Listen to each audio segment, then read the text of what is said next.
high blood pressure, or hypertension.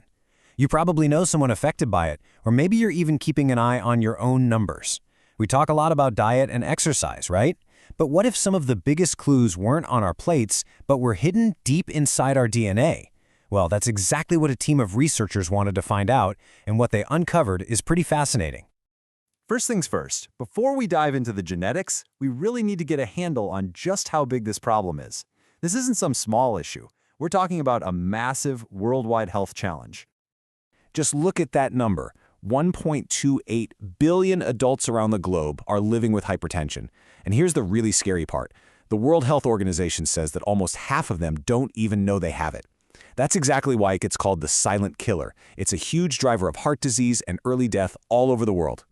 Now, we all know the usual suspects, right? Our doctors tell us to watch the salt, get more exercise, eat better, and don't get me wrong, those lifestyle factors are absolutely critical pieces of this puzzle.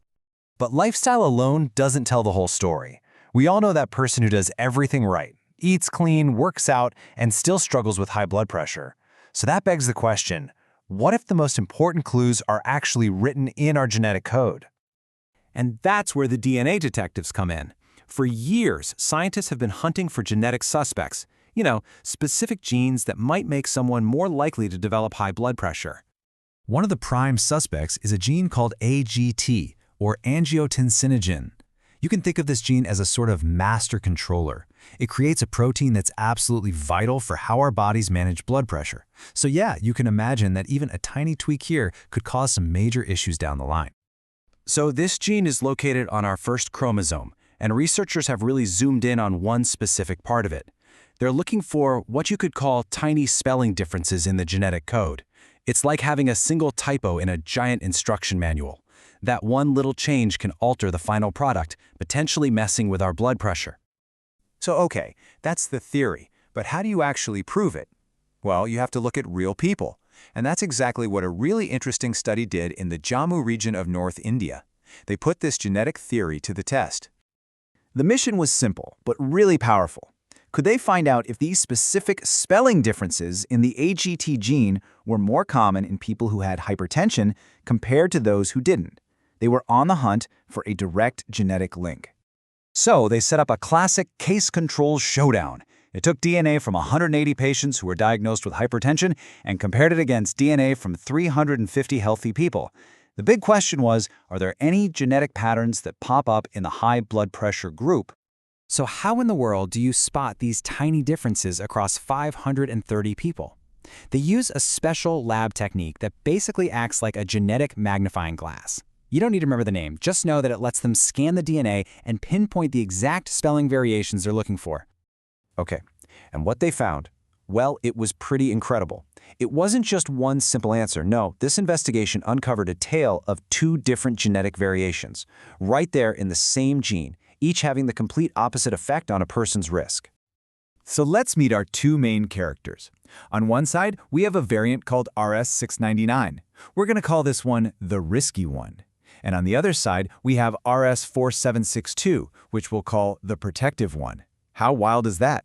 Two tiny changes in the same gene, one that seems to increase your risk and another that seems to lower it.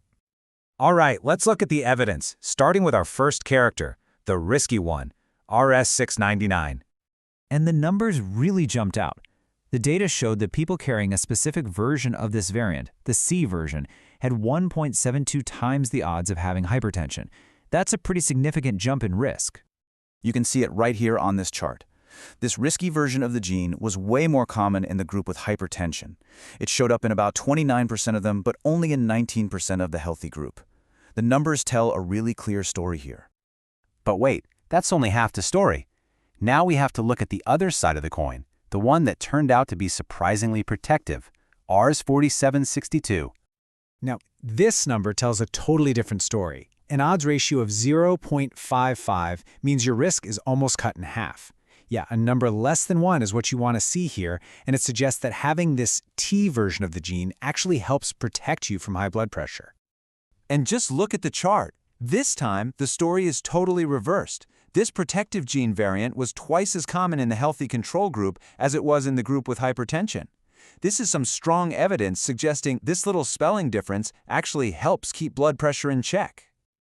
So, this brings up a really obvious and super important question, right? We've got one risky variant and one protective one in the same gene. So, what happens when they team up? Well, the researchers were wondering the same thing. They looked at the specific combinations people inherited. So we know RS699 is bad news on its own, and we know RS4762 is good news. But it turns out the most powerful effect of all came from inheriting a very specific combination of the two. The CC combination. Get this, the study found that inheriting this specific genetic duo nearly doubled a person's odds of having hypertension, a 1.9 times increase. The combined effect was even more powerful than the risky variant all by itself. It just goes to show, in genetics, it's not always about the individual players, it's about how the team works together. Okay, so after digging through all that data, what does it actually mean for us, for the future of medicine? Let's take a step back and decode what this genetic risk is all about. Here's the bottom line. Our genes are not our destiny. They're about risk, about probabilities. Having a risky gene doesn't mean you're doomed to get a disease, and having a protective one doesn't make you invincible. And what's also crystal clear from this is that studies in different populations all over the world, like this one in North India, are absolutely essential to get the full picture of human health. Every single study adds another vital piece to this giant, complicated, and amazing puzzle of our DNA. And all of this leaves us with a final, really important thought. As science gets better and better at mapping out our own personal genetic risks for things like high blood pressure, the real question isn't just, what do our genes say, but what are we going to do about it? As we learn more about ourselves, how will we choose to act on that knowledge?